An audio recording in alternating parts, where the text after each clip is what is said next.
Right now at 10, helping a Dodge County family rebuild, what community members are doing to raise money.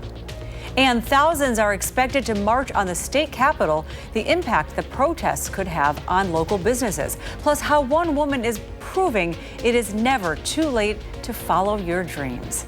That is all coming up on News 3 Now at 10. Good evening, and thank you for joining us tonight. I'm Sarah Carlson. Eric has the night off.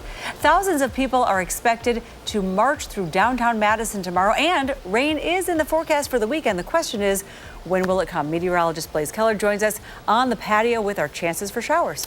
And the rain is going to hold off on Saturday, so any activities that you may want to do, whether it's just getting out and about or celebrating Dad, I would probably do it on Saturday, because Sunday we are going to be dodging a few showers and possibly a couple of thunderstorms. We will get a break in the afternoon, but as we look ahead to next week, more rain chances, including the chance for some severe weather as well. Speaking of Father's Day, we're looking at the upper 70s to low 80s, variable cloudiness, warm, and as I mentioned, we will see a couple chances for showers and thunderstorms, but we do get a break in the afternoon.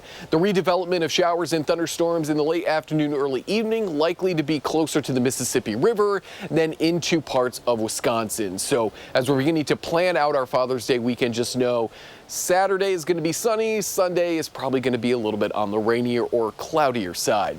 Upper 70s to low 80s on Saturday, mostly sunny further south, partly sunny further north. As I mentioned, severe weather could return to parts of southern Wisconsin next week. We'll talk about what the setup is looking like and talk about our temperatures next week as well in the full forecast. Okay, thank you, Blaze. It has been almost 1 month since tornadoes tore through the towns of Juneau and Mayville in Dodge County, and almost 1 month since we brought to you the story of the Schwant family farm that was leveled in those storms. Our Maddie Heimsch takes us back to the site to see how the family is recovering and rebuilding. The Schwant family tells me progress is being made day by day underneath the crushed silo and destroyed dairy barn in hopes that they'll soon have a place for the cows to come home. These are too expensive to rebuild.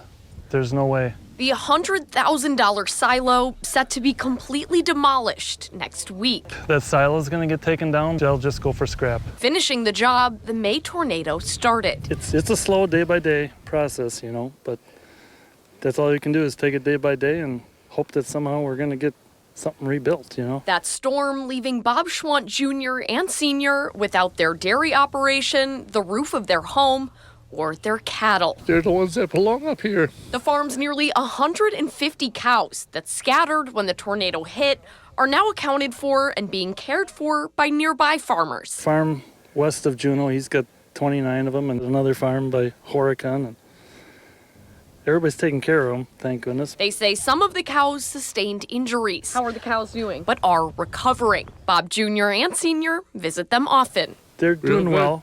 They're doing well. Above all, they say the past month of cleanup, bulldozing, and rebuilding has been underscored by one reminder. The biggest thing I can appreciate that this here gentleman was right in the middle of the storm, along with their two grandsons, and they could have been swept away and been gone, been history, but good Lord up above saved us. Tractor Supply in Waupun is hosting a community fundraising event for the farm Saturday from 10 to 6. Reporting in Juneau, I'm Maddie Heimsch, News 3 Now.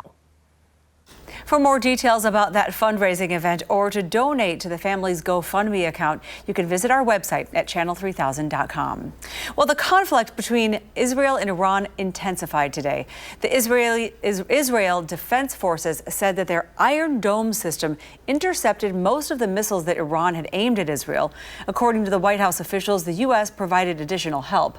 Iran's supreme leader vowed severe revenge, while Israel's prime minister made a direct appeal to the Iranian people. We're also clearing the path for you to achieve your objective, which is freedom. In the past 24 hours, we've taken out top military commanders, senior nuclear scientists, the Islamic regime's most significant enrichment facility, and a large portion of its ballistic missile arsenal. Iran's U.S. ambassador says 78 people were killed and more than 300 injured in the attacks by Israel. Madison police say a teenage girl was sexually assaulted on the city's north side on Wednesday.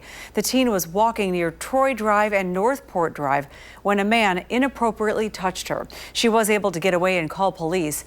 He is described as a thin, white man in his 30s or 40s wearing a hat, black shirt with a logo on it, black sweatpants, and black sneakers with white bottoms.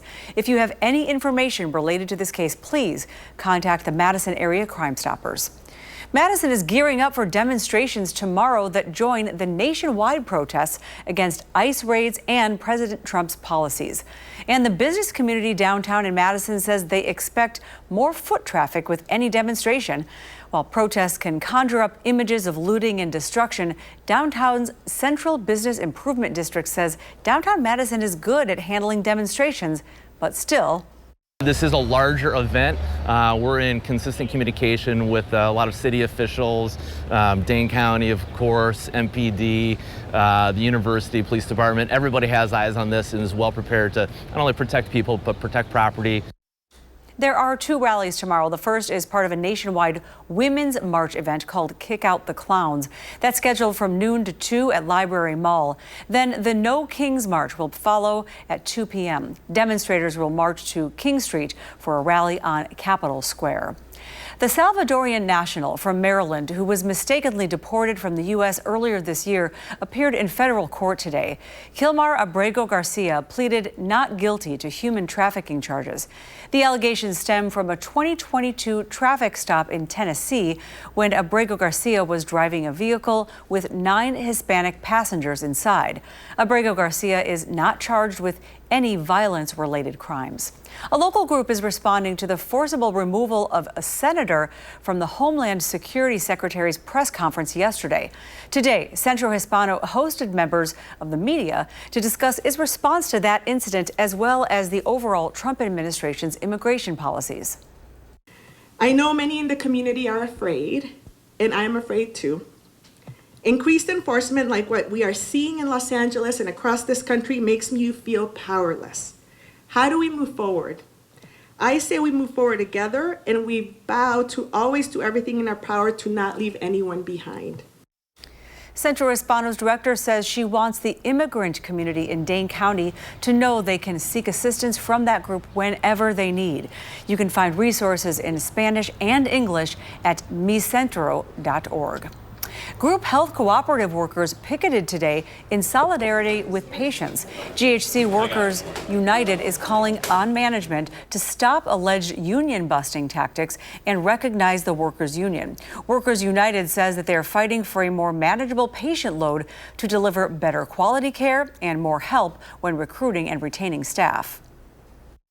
It is important that we can recruit and retain the best caregivers, and our patients appreciate the opportunity to develop a long and productive relationship with all of the members of their care team.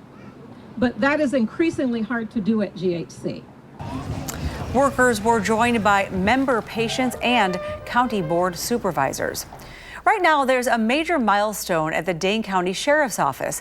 Sergeant Shanidia Lucas became the first Black woman hired for the position. Lucas started working for the Sheriff's Department in 2018, working her way up the ranks with 7 years. The 39-year-old says her new position is a step in the right direction for the county. The representation among the command staff is beginning to grow. I think that we're making a step in the right direction as far as diversity. I think that it's a mixed group, it's a great group. According to the Dane County Sheriff's Office, out of 437 sworn-in command staff, roughly 5.26% are Black, more than 1% is Asian, and 5.72% Indigenous or other. The other, roughly 87, are white. Well, if you've ever put your dreams on hold, sometimes it takes a nightmare to give you the push to make them come true. Brady Mallory spoke with a local woman named Merla Chappelle, who found herself in that situation, and she shows us it is never too late for a second chance. Oh, yes, they did. Merla Chappelle just got her nails done. I've never had a manicure. Usually, her hands are too busy praying. I pray for my neighbors. I pray for everybody. It's helped her through some tough times, like when she dropped out of high school. I had my daughter 3 months before I turned 15 years old. And that's when I stopped going to school. And more recently, when doctors diagnosed her with stage 3 lung cancer in 2022. He said, you know, you're taking this pretty good for someone to tell you you have lung cancer. And my next words to him was, because it's not over until God says it's over. She spent a lot of time at UW Carbone Cancer Center to get chemo, immunotherapy, and radiation. Stage 3 lung cancer is really serious and certainly life-threatening. People's treatment is very aggressive. The experience took a toll on her body and sometimes her spirit. Yeah. It's okay. It's tough to think about. Yeah. After all of that, Chappelle beat cancer. And she wasn't about to stop there. Oh my goodness, you just don't know. Feeling like she had a second chance, she went back to school at Madison College to get her GED. And I kept telling myself, you can do it. And she did. At age 60, Chappelle got her first manicure and her high school diploma. Yes, indeedy. Marilla serves as a source of inspiration for many people. She took the impetus of getting a life-threatening disease to go finish school. You gotta help me out here. I don't know nothing about it. Marilla Chappelle's life hasn't always been easy.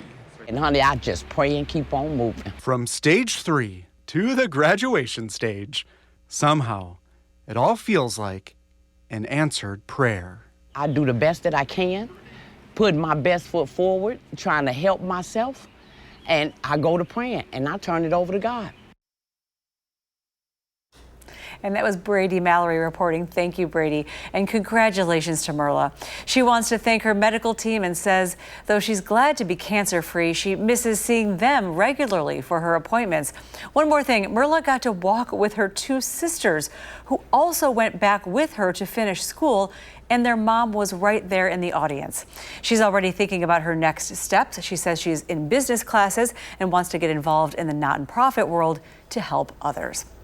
And still to come at 10, the jury deliberates in the retrial of Karen Reed. Also, Marines move into Los Angeles. This comes as an appeals court blocks a ruling that would have ended the National Guard's deployment. That's next.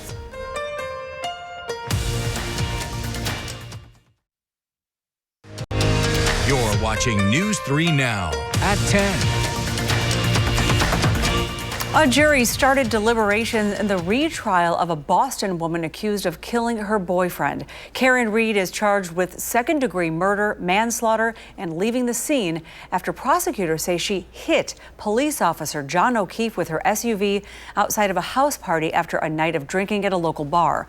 Her defense attorney says the state did not provide evidence that a collision ever happened. If she's convicted, she faces a maximum penalty of life in prison. Well, the National Guard remains in Los Angeles after a federal appeals court temporarily halted a judge's ruling against President Trump.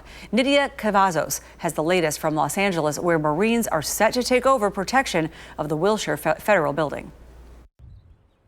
200 Marines are moving into Los Angeles to protect federal property and personnel, joining National Guard troops there. But the head of the military operation emphasized they will not participate in law enforcement activities.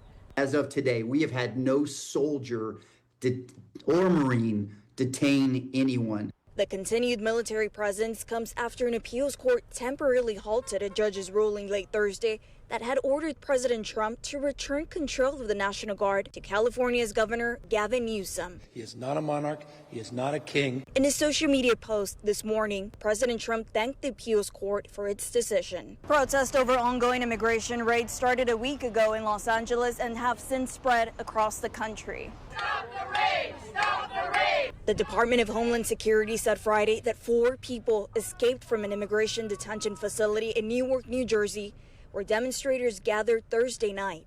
According to internal government data obtained by CBS News, there were more than 56,000 individuals in ICE detention centers across the country early Friday. That's a record for the agency. Nydia Cavazos, CBS News, Los Angeles. The Department of Homeland Security and the FBI are offering a $10,000 reward for information leading to the arrest of those 4 escaped detainees. Well, there is more rain in the forecast, but will it impact our Father's Day plans? Meteorologist Blaze Keller joins us now with the answer. We are going to be, unfortunately, dodging a few showers and thunderstorms on Father's Day. Unlike tomorrow, we're going to watch as 2 rounds of showers and thunderstorms move through parts of Wisconsin on Sunday, and then we're going to keep that thunderstorm threat as we head into next week. So let's jump future track ahead to Father's Day morning. We're at 7 a.m. Hit or miss showers and maybe a few rumbles of thunder as we make our way into the late morning hours. Still dealing with that chance for an isolated shower or thunderstorm, but we're already starting to clear back to the north and west, and we will clear out as we head into the afternoon. Likely from about 3 to maybe 6 we start to clear on out. And then we see redevelopment off into parts of Minnesota and Iowa. These showers and thunderstorms will cross the Mississippi River and pretty much hang out across parts of Vernon, Grant, Crawford, Richland, maybe into Monroe and Juneau and Adams County as we go later Sunday evening, overnight into Monday. Then we jump ahead to Wednesday of next week.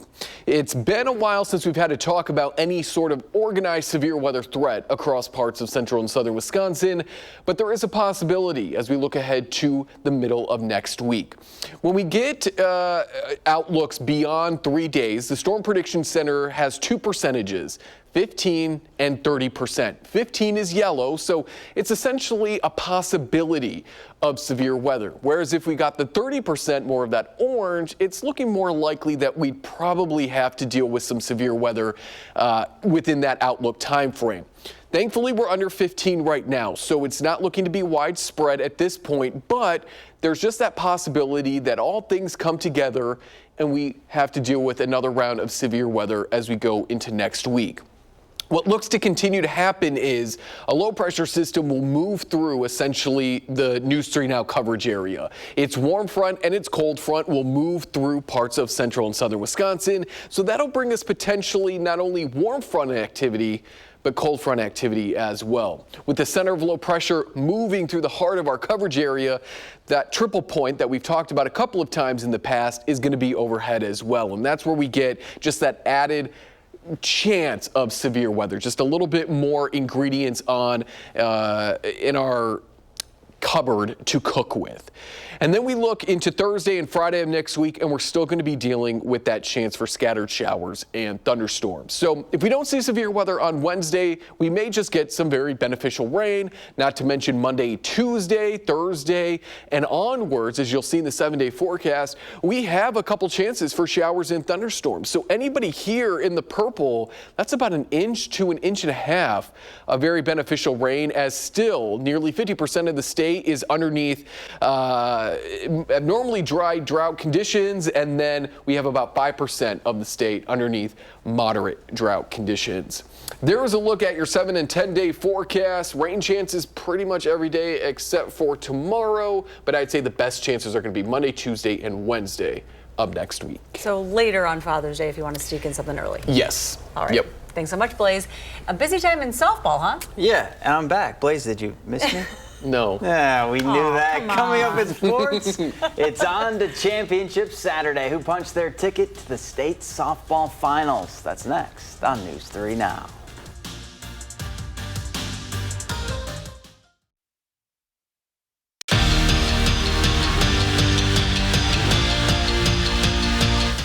This is the 5th time Jefferson has reached the state softball tournament, and the Eagles were looking to do something they've never done before. Bring home a state championship. Well, up first, it's Whitnall in the Division II semifinals, and Ashlyn Enke was dealing on the mound. The senior went 6 strong, striking out 11 while only allowing 1 hit, and she was doing it in the batter's box too. No score in the 6th, Eagles threatening, and Enke executes the sac fly to perfection, and that gives Jefferson a 1-0 lead. And then Hildy Dempsey took it from there. She's going to strike them out to win the game as the Eagles are headed to Championship Saturday with a 1-0 win.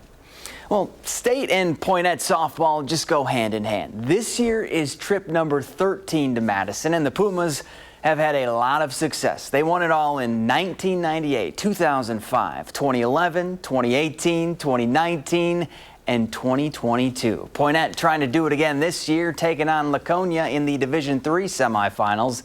And the Pumas pounced in the first inning. Grace Gavinsky smacks one back up the middle to put the Poinette on the board. That was part of a 3-run frame, and that was more than enough run support for Cassidy McCaffrey. She pitched a complete game shutout, striking out 11, and the Pumas head back to the finals with a 6-0 win. Well, game 2 between the Brewers and Cardinals. This one tied at 1 until the 6th inning. Christian Yelich chops one to second, and check out Jackson Chourio sliding in safely to beat the throw home. That capped off a 2-run inning. Brewers win again. 3-2 is your final. And Greg Gard not done adding to his non-conference schedule for the upcoming men's basketball season. Wisconsin will take on Providence on November 27th in San Diego, part of the 2-day 4-team Rady Children's Invitational. UW will either face TCU or reigning national champ Florida the following day. And that's it for sports. Blaze is back with one last look at your forecast after the break. Tonight, he's not the mayor of Crazy Town, he's the governor of Off His Medsylvania. Colbert's got Cynthia Erivo. CBS Tonight. How about it, guys? Taco Bell is adding more bird to its menu after success with its crispy chicken nuggets. The fast food chain is unveiling its new crispy chicken strips, tacos, and burritos this week. The chicken strips are marinated in a zesty jalapeno buttermilk flavor and fried with crispy tortilla chips. I sound like an ad. I'm so hungry. They're also putting out new spicy ranchero and avocado ranch sauces. That sounds good to me. The menu items will be available nationwide starting soon, June 17th, but for a limited time. I know. We got what, like 2 seconds left? Yeah, right? Ooh. Are you really hungry? Oh, yeah. Yeah. Yeah. This time of night. I really want some tacos now. Well, I think Taco Bell's open. Yeah. Yeah, 24/7, right? Mm-hmm. You're set. I know where he's going after the show. Mm-hmm. How's the forecast? Tomorrow will be sunny, and then we look ahead to Father's Day, 80s, both Saturday and Sunday, but Sunday a little bit more cloud cover and a better chance for scattered showers and a few thunderstorms, especially through, I would say, the late morning through the early afternoon, and then we could see possible redevelopment, especially further west, by later Father's Day afternoon into the early evening hours. We keep the rain chances around Monday and Tuesday with the severe weather chance Wednesday, and then we keep near daily chances pretty much from then on out, but we'll stay in the 80s from tomorrow all the way through that following Monday. You headed with her to Taco Bell? Together, a date. Thanks for watching, everyone.